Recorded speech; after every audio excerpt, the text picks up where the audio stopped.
wala pa rin yung nanay mo. Pinabantayan niya sa akin si Eva pero hanggang ngayon wala pa rin siya. Saan naman daw yung nagpunta? May importante lang daw siyang lalakarin. Hindi kaya may masamang nangyari sa kanya, Roberto?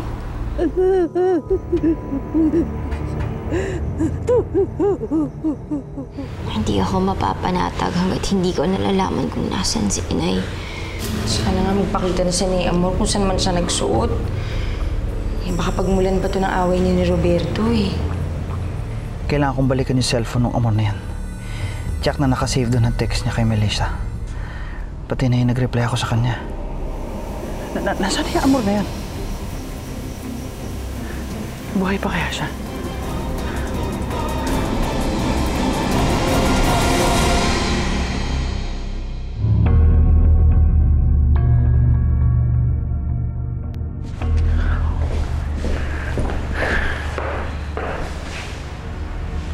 Saan ka ba nang galing, Roberto? Bigla ka na lang umalis tapos iniwan mo pa yung mga bagahe natin sa labas. Nanggaling ako ng presinto. Presinto? Ano ginawa mo doon? Nakita ko kasi kung gaano ka nag-alala para sa nanay mo. Tingin ko nawawala talaga siya. Kaya nag-report ako sa pulis para mahanap natin siya agad.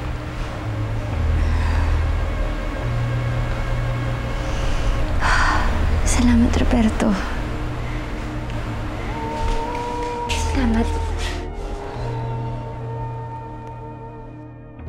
Ang alam ni Melissa, nawawala ang nanay niya. Pumunta ka sa presinto at sabi mo na rin-report ko sa'yo na nawawala si Amor. Para hindi ako pagdudahan ni Melissa. Sigurado ba kayo, Mayor, hindi pa patay? Di ba sabi niya bigla na nawala sa bangin? Paano kung buhay pa pala yun? Imposibleng buhay ba yun sa ginawa ko sa kanya? Baka kasi may nakakita doon sa bangkay niya. Punta ka kayo sa ospital na malapit doon. O kaya punerarya. Kailangan ko mahanap yung cellphone eh. Opo, Mayor. Pag wala yung cellphone kay Amor, bumalik ka sa bangin. Baka nandun lang yun. Walang ibang taong na dapat makakita ng cellphone na yun.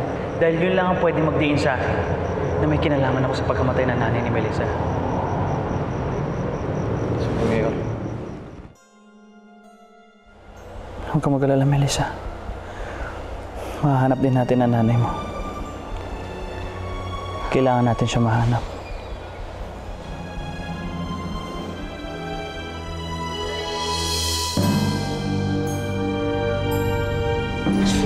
Grabe ang mga sugat na tinamo niya.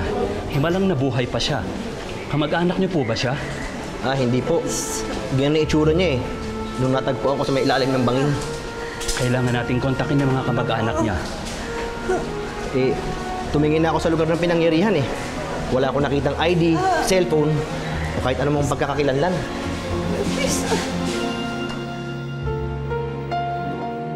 Kinontak ka ng nanay mo, Melissa.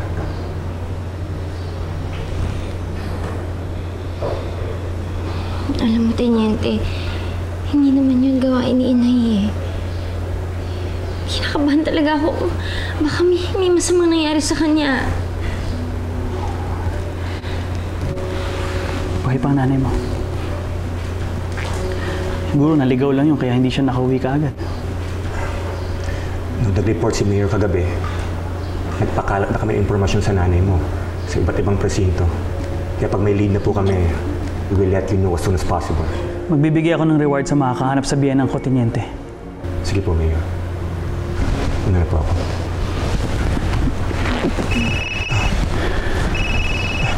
Excuse me lang ah. Hello. Sigurado ka ba dyan? Oh, sige, sige. Ipapaalam ko kagad. Okay, bye. Melissa, natagpuan daw ang nanay mo. Nasaan daw siya? Nasa isang ospital malapit sa Tagaytay. Ospital? Anong ginagawa niya sa ospital? Nadisgrasya daw ang nanay mo.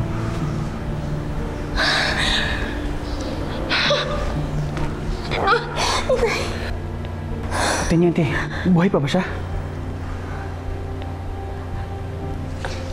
Ano ka ba naman, Roberto? Siyempre, buhay pa siya. Walang pwedeng masamang mangyari kay inay. Hindi niya ako pwedeng iwan. Mayor, Buhay pa yung matandang yan.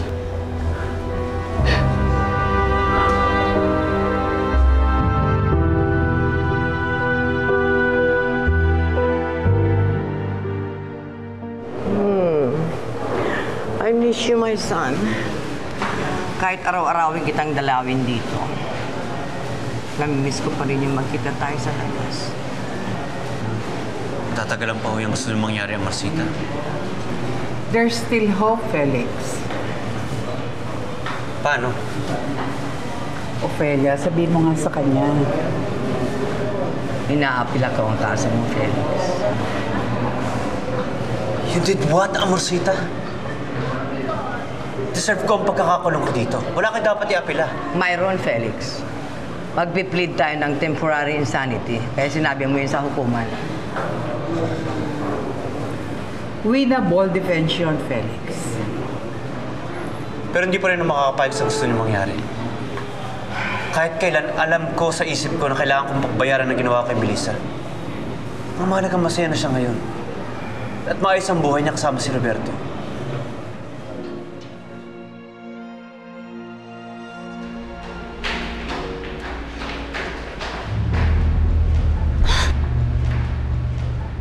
Asan ho si inay? Ano nangyari ho sa kanya? siya yung anak na aksidente. Pasensya na ho, ma'am. Hindi ka pa namin madadala sa nanay niyo. Kasi nasa loob pa ho siya. Inooperahan pa po.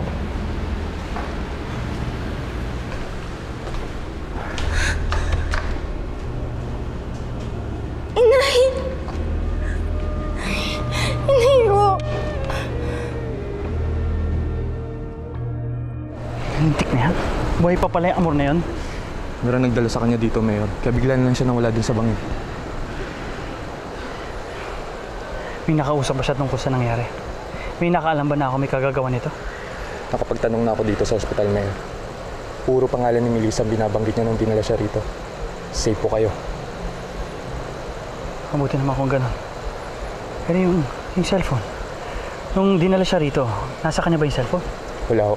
Pero sa oras na ma-retrieve namin yun, didispatcha namin kagad para hindi ko kayo sumabit. Matagal talaga ng buhay na matandang yun. Bakit hindi pa kasi siya namatay?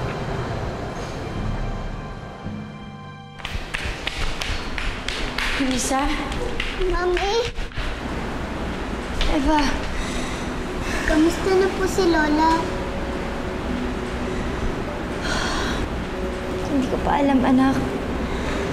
Pero sana ligtas siya. Ano daw ba talaga nangyari kay ni Amor? Sabi ng mga pulis, posible daw na biktima si inay ng hit and run. Hit and run? Sana mahuli kung sino man ang hayop na gumawa niyan sa nanay mo. Teka lang, Mari. Kung nahitin na ng nanay mo, ibig sabihin, malapit lang siya dito na bangga. Anong ginagawa niya dito? Hindi kaya ikaw ang sadya niya? Eh, di ba malapit lang yung honeymoon ni Roberto dito?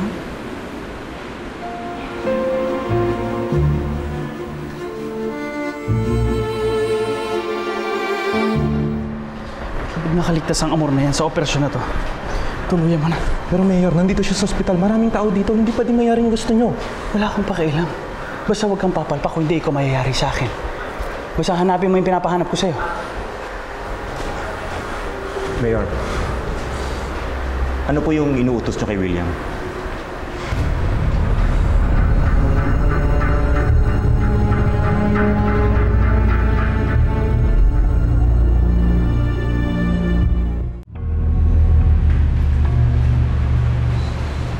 Pero kung kami talaga ni Roberto ang pakay ni inay, bakit hindi man lang siya nag-text o tumawag? Ewan ko ba, Mari? Eh, baka talagang hindi mahilig sa cellphone yung nanay mo. Eh, di ba nga nung nag-text ako sa kanya, hindi man lang ako nireplyan? Pero kasi, Melissa, Wala namang kilala si Nay Amor dito eh. Wala siyang ibang pwedeng sadyain kundi ikaw. Hindi ko alam, Mami. Naguguluhan talaga ako. Kung ako talaga ang sadya ni Inay, bakit kailangan puntahan pa niya ako dito? Bakit hindi niya na lang ako hinintay na makauwi sa bahay?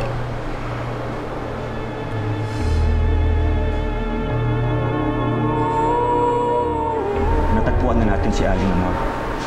Mawalang galang na po, Mayor. Pero ano po yung inuutos nyo kay William? Siyempre, yung taong gumawa nito sa nanay ni Melissa, kailangan pagbayaran ng gagong taong gumawa sa kanya. Yun lang naman ang pinapahanap ko eh. Mayor, hindi nyo na kailangan iutos po yan. Nakipagtulungan ko sa mga pulis dito. At hindi kami titigil hanggat hindi siya makukulong.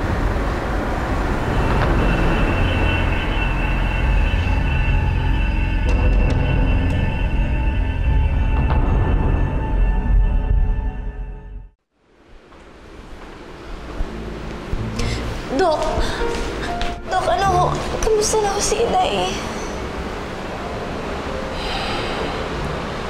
We did everything we could. Pero maraming dugo ang nawala sa kanya bago siya nadala dito sa ospital. Hindi ho, Dok. Ano ang ibig niyo sabihin? Patay na si Inay? Lisa. Hindi, Dok. Sabihin niyo buhay pa siya! Lisa. Sabihin niyo buhay pa si Inay! Lisa. Dok, ano ibig niyo sabihin? Lisa.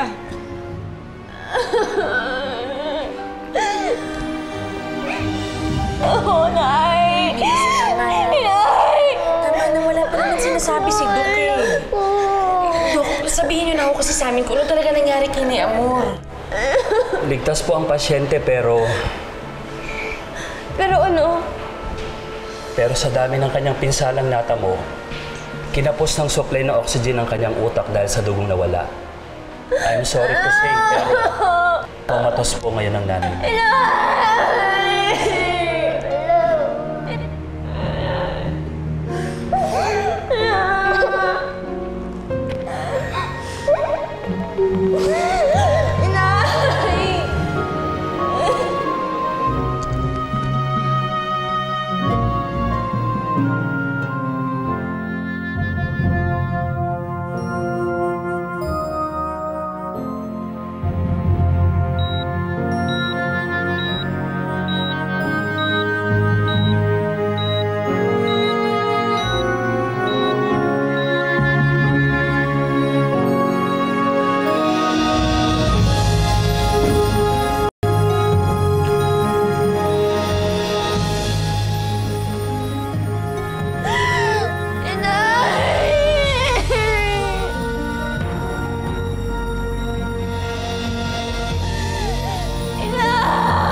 Ana, malalampasan to ng nanay mo.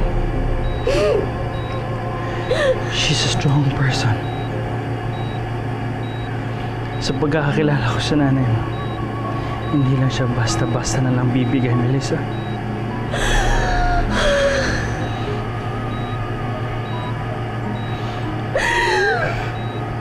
Bakit mo ito kailangan mangyari kay Inay?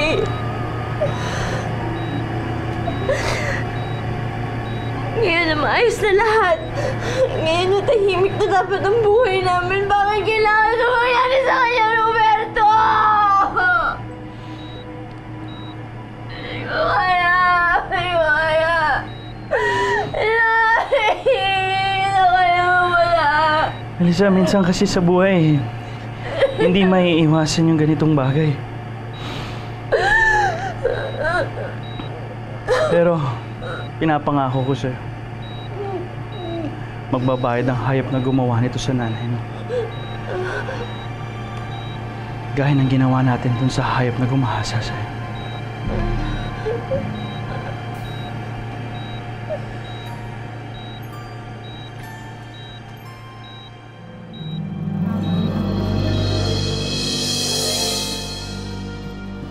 Tama lang na ganyan na nangyari sa'yo, Amor. Gusto mo kasing paghiwalayin kami ni Melissa.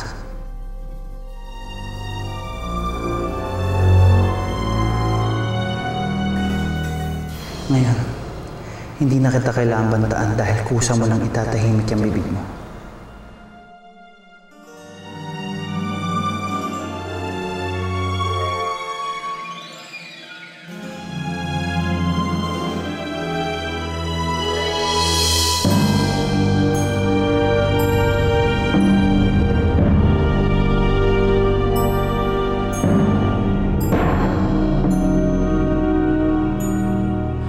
Bro, nagsumbong sa akin ng Tito Ofelia mo.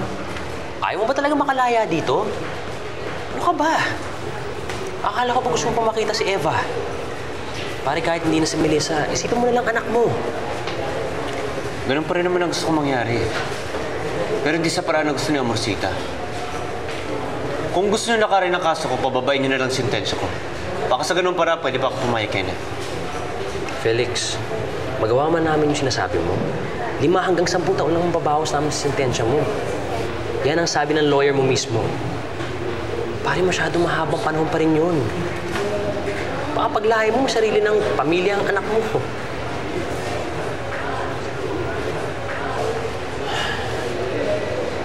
Si Eva, kumusta na siya? Naalagaan kaya niyo yung aso na binigay ko sa kanya? Ako nang bahala sa anak mo. Ako nang kakamusta kay Eva. Talaga? Kenneth, kamusta mo ako sa anak ko, ah? Sabihin mo sa kanya, mahal na mahal ko siya. Saka miss na miss ko na siya. Kay Melissa, anong gusto mo sabihin ko sa kanya? Wala. Alam ko naman na ayaw na ginugulo ko pa siya.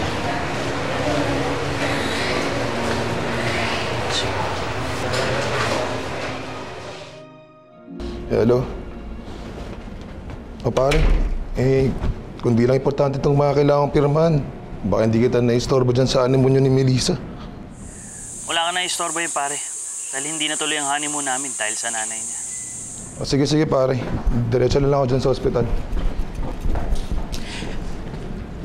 Where's Roberto? Nangako siya na makikipag-lunch siya with his family today sa bahay, pero hindi siya sumipot. Dito nasa Tagaytay po si Roberto eh. Ano ginagawa niya doon? Kung meron siyang business deal doon, dapat tumawag muna siya sa amin kaysa nag-aantay kami sa wala.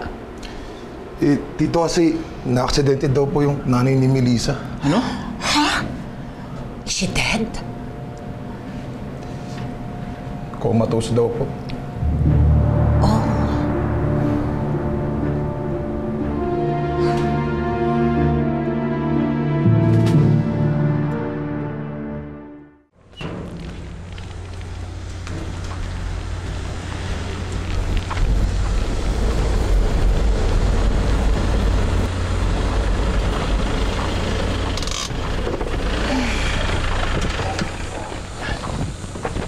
Uy, dahil mong dala. Babakasyon ba kayo? Magbabakasyon man ako, hindi. Wala ka na dun. Tsaka kung si Melissa pakay mo, wala siya dito. Kaya umalis ka na. Alis! Alam mo, suko na ang kaibigan ko sa kay Melissa. Yung kaibigan mong rapist?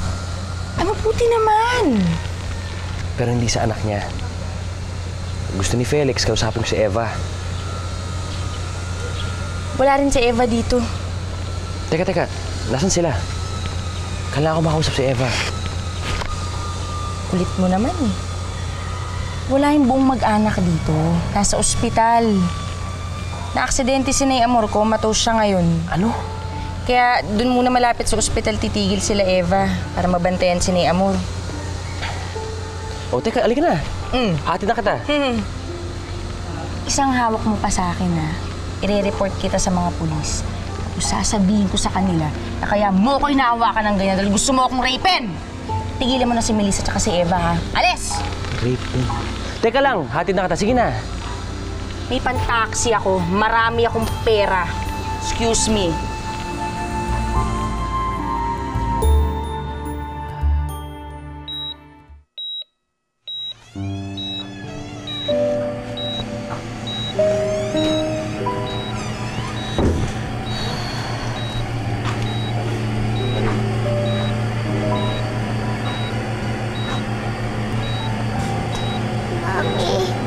Bakit po may tube sa bibig si Lola? Kasi kailangan niya to para makahinga. Hindi po ba niya kayang huminga mag-isa? Hindi anak eh. Hindi niya kaya. Kailan po ba siya magigising? Ang tagal niya nang natutulog. Eva, masama kasi naging aksidente ng lola mo kaya ganyan. Pray na lang natin siya para gumaling na siya agad, ha?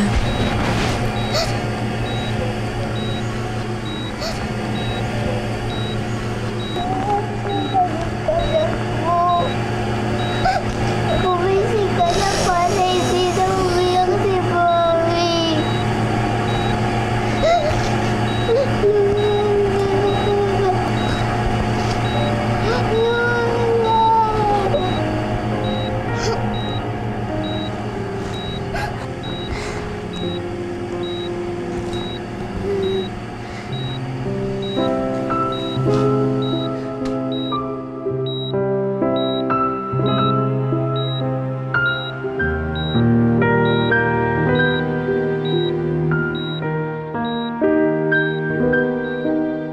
Di ba pare, hindi naman boto sa yung nanay ni Melissa? So, kahit pa paano, masaya ka rin dahil wala nang kukontra sa'yo. Hindi naman masaya. Mas nakakahinga lang na maluwag. Pero tama ka. At least wala nang gugulo sa pagsasama namin ni Melissa. Pero alam mo pare, hindi ko pa rin maisip kung anong ginagawa ni Aling Amor sa parehong lugar kung saan kayo mag-honeymoon ni Melissa. Tapos na-aksidente pa siya. Naisip ko tuloy. Anong naisip mo? Na may kinalaman ka sa nangyari kay Aling Amor. Gaya na may kinalaman ka rin sa pagpapakulong kay Felix. Gaya dun sa pagpatay sa inahala mo rapist ni Melissa. Ano pare? Tama ba inaala ko? Na ikaw ang dahilan? Kaya na-aksidente si Aling Amor?